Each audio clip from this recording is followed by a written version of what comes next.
হালকা, আমার সরকারি চাকরির জীবী ছেলের সাথে বিয়ে ঠিক হয়েছে, আমাকে ভুলে যাও হাল্ক। কও কি সাদিয়া, তাহলে আমার কি হবে? সেটা তো আমি আর জানি না, এরকম সরকারি চাকরি করা ছেলেকে তো আর হাতছাড়া করা যাবে না। তাছাড়াও তুমি তো বেকার, তোমার মতো ছেলেকে বিয়ে করে আমার কি হবে? সাদিয়া, আজ আমি বেকার হতে পারি, কিন্তু কয়েকদিনের মধ্যেই তো আর থাকবো না, তাই না? না হাল্ক, তোমার সাথে সম্পর্কে থাকা আর সম্ভব নয়। আমার একটা সরকারি চাকরি নাই বলে ছেড়ে গেলি সাদিয়া, এর প্রতিশোধ নিব ঠিক 12 বছর পর।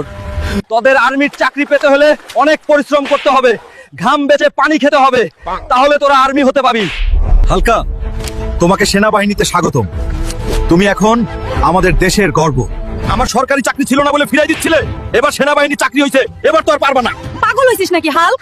আমি এখন সংসার করতেছি, আমার 16 বছরের একটা মেয়ে আছে, এখন ফেরা সম্ভব না। তোমার কি মাথা খারাপ? আমি তোমার মাকে বিয়ে করব, এখন তো তুমি না করতে পারবা না, এখন আমি সেনাবাহিনী। এটা তুমি কি বললে হাল্ক? জামাই, যাও তুমি ওরে নিয়ে যাও। দেখো না বন্ধুরা, কিভাবে চাকরি দিয়ে গার্লফ্রেন্ডের মেয়েকে নিয়ে আসলাম।